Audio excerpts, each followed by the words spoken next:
And welcome to the Road from Emmaus podcast. I'm Farhan, and along with Kit, we seek to take our listeners on a guided tour of redemptive history, showcasing the beauty, splendor, and unity of God's amazing story of cosmic redemption and restoration and renewal. We hope that our warm and conversational tone and format makes an unfamiliar topic for many and intimidating for some more approachable, accessible, and digestible, growing the body in the process. This is the 48th episode in our journey through the scripture series. We encourage you not only to check out our last episode, where we started to unpack the idea of the centrality of exile in scripture, and we're going to build on today, but to even go all the way back to our initial episodes from over a year ago, where we really help listeners hold their hand and take them through what it truly means to be a redemptive historian and the implications not only for your study, but your growth in truly what it means to be a faithful servant of the Lord. Kid, as we jump in today, we really just want to, as I mentioned, really pivot and talk about how redemption is the remedy to exile too. And so to that point, how does scripture portray exile not merely as a physical displacement, which I think we really tried to stamp during our first episode, but as a relational condition between humanity and God?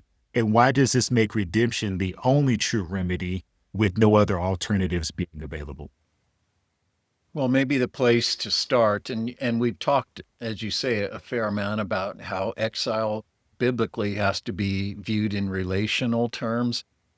It can involve physical displacement or geographical displacement, but behind that and fundamental is always this relational dynamic. And we established that all the way back with Genesis 3. That's where this idea of exile emerges in the text, and it becomes then kind of the fundamental dynamic of the creation's curse and fall and the whole calamity that God is seeking to undo. Well, the other thing about exile that brings in this idea of redemption is that biblically exile is always, in a sense, imposed and enforced. I think we say in the notes. And you say, well, wait a minute, you had the patriarchs going down to Egypt or whatever. Those were kinds of exiles, but they weren't really imposed on them. Well, they were in the sense that circumstances compelled them to leave the land Right. of Canaan. And in some instances, like with Jacob, where he's fleeing from his brother, he becomes a servant to his uncle and isn't really allowed to return. There is a kind of enforced exile or circumstantial constraint that keeps these individuals in their exile from the land of Canaan being able to resolve that problem. So redemption speaks to that, in that redemption has to do with liberating something from that situational, exile, in a kind of enforced or whether it's bondage or whether it's just circumstances that a person can't remedy himself. Yeah. Redemption, Servitude. servitude, All of that. Yep. redemption addresses that. And so this is one of those Christian words that everybody uses all the time, but we don't tend to carefully define. And often people just kind of make redemption a synonym for atonement. And they don't even really think about what that might mean, but it just means somehow this has to do with Jesus dying for sinners. That's what redemption is about. But fundamentally, the idea of redemption is, and there are kind of three general, most important Hebrew words that are used to describe that idea of redemption, but they speak to the nature of the redemption, the price or the payment that secures it, the valuation that secures it, and then finally the appropriate representative or person who can make that payment or secure that release. But redemption is about release from captivity or from bondage or from servitude. It's basically freeing something out, freeing it up to regain its true status or its valuation or what really its rightful place or whatever. It's freeing something up from something that constrains it or hinders it or in any way kind of, keeps it back from what it ought to be or where it ought to be. We talked about the example of green stamps before, and we won't go through all that again, but Sure. redemption is that kind of pain of a payment, or making a due compensation or a rightful transaction that will allow, whether the slave on the slave block or whatever, but something to be released from its captivity. And so redemption is an exile term. Redemption speaks specifically to the idea of exile, but as it is imposed and as it is enforced. And so just like exile is a common theme throughout the Old Testament, culminating with Jesus, so redemption also, the redemption that we associate with Jesus' cross, has to be understood in the light of redemption as an Old Testament idea in addressing this problem of exile. Kit, building on that, in what ways do the historical redemptions of Israel, such as the Exodus, the Judges, deliverances, etc., like the return from Babylon, serve as anticipatory patterns of the ultimate redemption fulfilled in Jesus? Well, again, redemption involves both, a liberating act, but through some sort of activity or payment or something, and through someone who is a suitable or a rightful representative. And because it's a relational thing, and because exile biblically always involves God's relationship with people, we see redemption in Israel's experience in the Old Testament way that it primarily deals with it in terms of God arising. Somehow God is the one who functions as the Redeemer. And that was certainly the case in Egypt. The kind of the centerpiece of, okay, what was this price of redemption? What was this payment that was made? Well, first and foremost, it was the exchange of Israel for the firstborn of Egypt. It wasn't the Passover, the blood of the Passover lamb that actually was the price of redemption. It was more the firstborn of Egypt. God, in a sense, took them in exchange for his people. And that idea gets worked out, God talking about giving others in exchange for his people, even in the book of Isaiah and that sort of thing. But God is the Redeemer, and there may be a mechanism through which he will do it. In the case of these exiles of Judah and Israel, particularly Judah, you have God raising up a Redeemer in the form of a human king, Cyrus. But Cyrus is God's instrument. He's God's Mashiach, God's anointed one, for the sake of liberating the exiles, allowing them to return to Judea, rebuild the temple, eventually, the temple walls. This is Isaiah 44 and 45. So it's still God who's the Redeemer, but he's using human means, just as even instances of exile are ultimately God's doing. He's the one that imposes exile, because the breaking or the harming of the covenant relationship, he acts to testify to that breaking of the relationship by exile, him departing, sending the people away, whatever it may happen to be. Even in the case of Israel's exile into Egypt, that wasn't because they had done anything wrong, the house of Jacob, but nonetheless, it was God's doing, because he did it through a great famine that he had brought, throughout that Middle Eastern region. But again, God is the Redeemer, but he'll often do it through human means. So just as he deals with the problem of relational violation through this thing called exile, he also resolves the problem of exile himself. And that becomes, again, a huge theme, even in the promise, in the context of the exiles, that that's not the last word. When Israel and Judah are in exile, God says, I will arise. I will keep my covenant with Abraham. I will be faithful. I'm thinking particularly of Isaiah 59 and 60, where God says, there's no man who can deal with this. I will deal with it. I will come. I will put on the helmet of salvation, the breastplate of righteousness, and a redeemer will come to Zion. Yahweh is going to resolve the problem of exile. Very helpful context for us. Building on that, Kit, why was the post-exilic return to Jerusalem insufficient? And maybe we can even unpack that word a little bit too, to fulfill God's covenant promises to Abraham and David. And how does this underscore the need for a greater redeemer, emphasis on redeemer with a capital R, than Cyrus or Moses? Well, as we've said, God had said essentially that this exile of the Israelite people, and again, we're kind of, again, focusing on Judah. That was the remnant of David's kingdom.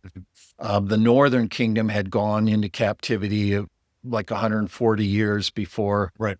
the southern kingdom are now in exile. Both are in captivity. But in a certain sense, the focus is kind of on Judah, and we'll get to that down the road. But there is this return that Cyrus, this Persian king who conquers the Babylonians, and he issues a decree that says that these Judeans, that's where the term Jew comes from, the Judeans who are in exile, who are in, captivity at the hand of the Babylonians, they are free to return to Judea and rebuild the temple and the city. And that happens in stages. The temple's first rebuilt, and then 70, 80 years later, the city walls are finally rebuilt under Nehemiah. But it's very clear that this hasn't actually ended the problem of exile. And we often think as Christians, I hear it all the time, oh yes, the exile lasted for 70 years. Well, the physical displacement, basically, and the destruction of the temple lasted for 70 years. But when the people return, even when they rebuild the temple, none of this satisfies what God has said he's going to do. Remember, again, fundamentally, the reason for exile was covenant unfaithfulness. And so for God to deal with the problem of exile, he has to deal with the problem of Israel's covenant sin. And so the promise is that Yahweh's going to arise, he's going to return, he's going to cleanse and forgive. He's going to forgive the covenant violation of his people. And in connection with that liberating, restoring work, he himself will return. Once the relationship is restored, he will return and again dwell in their midst. He will take his place in his sanctuary, and then he will establish the Son of David, promised in the Davidic covenant, on the throne of David, and he will raise up David's fallen tent, David's fallen tabernacle, his house and his throne and his kingdom. Well, this is the promise that God makes. And again, when they return to Judea and rebuild the temple, that doesn't satisfy that. And there are at least three easy ways to see that. And I think the notes even deal with this. But the first thing, most importantly, is that Yahweh doesn't return to that temple. When Moses built the tabernacle, Exodus ends with the glory of God descending and filling the tabernacle, the Shekinah, the glory presence of God. That's the way that God manifests that he's present in that dwelling place among his people. And then later, when Solomon builds the first temple, the climax of that great episode is the glory of God falling and filling the temple. Well, they rebuild the temple, and it's completed in 516 BC, 70 years after it was destroyed. But nowhere in the balance of the Old Testament and nowhere in Israel's own historical writings, Jewish writings, is there any indication that Shekinah return, that the glory of God returned. And in fact, God says through his prophets, Ezekiel, Malachi, others, that his glory will return. The glory that has departed will return. But it doesn't happen and for all those hundreds of years, all the way up to the point where Jesus is born into the world. So exile can't end until the relationship is restored. And the way in which they'll know that that relationship has been restored, that God has brought forgiveness of sin in that way, is when Yahweh again returns to dwell in the midst of his people. So geographically, they're back in the land, and there's a building called the temple, but the Lord hasn't returned. And this is a huge part of Israel's hope in those next 5 centuries waiting for Jesus to come. So that's the first thing, is that Yahweh hasn't returned. The second thing is that there is no Davidic house and throne and kingdom. We talked about how God cut off David's royal dynasty with Jehoiakim. There would not be a son in that line to ever sit on the throne of Judah to reign over the house of Israel again. And yes, they're back in the land, but there is no Davidic king on the throne. And these returned exiles are still under Gentile domination at that point, where they return under Cyrus, but then later under the Greeks, and then the Seleucids, and when Jesus is born, under the Romans. There is no kingdom of Israel. And so, again, the promise of God is to raise up David's house and throne and kingdom, and that hasn't happened. Even later on, at the time of Jesus and leading into that time when the Herods are ruling in Israel, they aren't regarded as being of the house of David. They're Idumeans, they're Edomites, right? And so they can call themselves kings of the Jews or whatever, but they're not in the sense of what God has promised. So that's another important thing, is no son of David on the throne. And then again, related to that is that Israel is still under Gentile domination, and also the fact that there hasn't been a reunification of all of the tribes of Israel. David brought together all of the 12 tribes of Israel under his own rule and lordship, and that's the promise that you see in Isaiah, Jeremiah, Ezekiel, that when God does this restorative work, he's going to bring back together Israel and Judah and form his people up again. And so you have not even all the Judeans return at the end of that 70-year period, let alone all of the people of the northern kingdom that are out there. There's still this vast diaspora of Jews throughout, that Middle Eastern region. So you don't have the regathering of Israel. You have no son of David on the throne. You don't have an Israelite kingdom. You have Gentile domination. And at the top of that peak is the fact that Yahweh himself hasn't returned. So when we as Christians say, oh, yes, the exile ended with the decree of Cyrus and the people returning and rebuilding the city walls and the temple first, no, that wasn't the end of exile. So Israel's great hope through all of those coming centuries, culminating with the birth of Jesus, is they're waiting for their exile to begin. The exile that we saw depicted in Genesis 3, the exile that characterized Israel's history with God, the exile that Moses said was going to come on them because of their covenant unfaithfulness.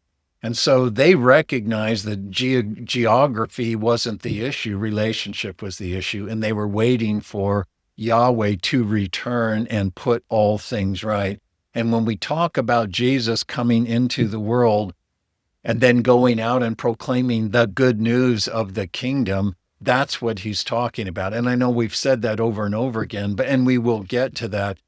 But because we miss all of this, this is how we end up in this place where we say, oh, yes, the gospel is a formula for individual people getting saved. And that's really not what the gospel is. It's the good news that now the time has come when Yahweh's going to arise and he's going to do this work of liberating the captives, restoring the covenant household for the sake of the world, for the sake of the creation's reconciliation and the ending of not just Israel's exile or just even human exile, but the whole creation's exile. That's what the good news is about. And that's very much the language of Isaiah, the good news, the feet on the of him on the mountain who brings good news, saying Yahweh is king, proclaiming peace. That's what this is about. And Kid, just to stand one thing too that I think you really elevated is similar to our push around Israel being a concept, right? And so many people having a misunderstanding of that. It sounds like the same holds true. We must also look at exile as a concept, because if we are just to take it literal, oh, well, that means I'm literally watching people coming back into a land. We actually have missed the very significance and layouts and depth of what that concept means. Right. And I think you've already articulated three very clear ways where exile, even though people were coming back, exile was not fulfilled in the moment. And so therefore, too, it begs the question, what does exile truly mean? And then how is it manifest? And then ultimately, how do those things find their fulfillment in Christ? Which speaks to our last question here, Kit. How does the redemption accomplished through Jesus, the true redemption of reconciliation of exile, the greater exodus of Calvary, resolve both Israel's and creation's exile, restoring humanity to covenant fellowship and divine rule under God's anointed king, which was actually the very thing that we started with in creation, Kit? Speak to that and how those things come full circle. Well, I mean, there's a lot in that, but I think that first and foremost, you've kind of put your finger on the fact that we have to think about Jesus' life and death and resurrection, what he did, what he accomplished in terms of these things that we're discussing. Jesus as the answer to exile, as the answer to estrangement, as the answer to the death and the curse that have come on the whole creation. And, when we get there, we will, when we get there to the Christ event, to Jesus coming into the world in this series, we're going to eventually see, and I don't know if a lot of Christians think about it or people who aren't even Christians, but the fact that Jesus specifically chose Passover as the time of his offering. Why Passover? That was the annual feast in Israel's history, beginning all the way back at Egypt. God ordained it to be an annual celebration, but it was the time of the year, it was the particular observance in which the people of Israel remembered God delivering them from their bondage in Egypt with a forward-looking anticipation that he was going to arise again and do the same thing. Isaiah talks about a second Exodus and calling out to the Lord, remember when you arose in Egypt and you did this mighty act of deliverance and you brought the people out and you brought them through the seabed on the dry land. So arise again and redeem your people, bring them back to you. And so when the people of Israel celebrated the Passover all the way up to the time when Jesus is alive, it's looking back to what God did in the Egyptian circumstance, but also as the promise of what they're waiting for him to do again, a second Exodus. And, my mind goes back to even Nehemiah, who was instrumental in overseeing the rebuilding of the walls of Jerusalem, again, after the captivity when they had returned. This is not quite 100 years, but nearly 100 years after Cyrus issued his decree for the people to go back. So they've been back in Judea and in Jerusalem for almost a century, and yet Nehemiah is still saying we remain slaves to this day. He's acknowledging the fact that temple and city walls and living in Jerusalem, they're still enslaved. They're still waiting for their redemption. They're still waiting for their deliverance. And so when Jesus picks the Passover and says, this is the context for understanding my cross, and this is what he's going to be doing in his upper room interaction with his disciples, he didn't pick Yom Kippur, the Day of Atonement, which perhaps we would think. He picks Passover because it's critically important. What God has been doing all along since Egypt is promising, and certainly since the captivities of Judah and Israel, he's been promising a new Exodus. He's been promising another event like what he did when he brought them out of Egypt. And so for Jesus to connect his death with the Passover is for him to own that and say, that promise that you've been waiting for, that you connect with a second Exodus, Yahweh arising and liberating and forgiving and gathering and restoring, that's what my death is all about. That's what you see happening. So that will become very important. But again, even as we see moving beyond, Jesus' death itself to the way the New Testament writers interpret it, particularly Paul makes it clear that the death of Jesus was about resolving the creation's exile. This wasn't just a human transaction, and it certainly wasn't the way that we tend to think of, limited atonement.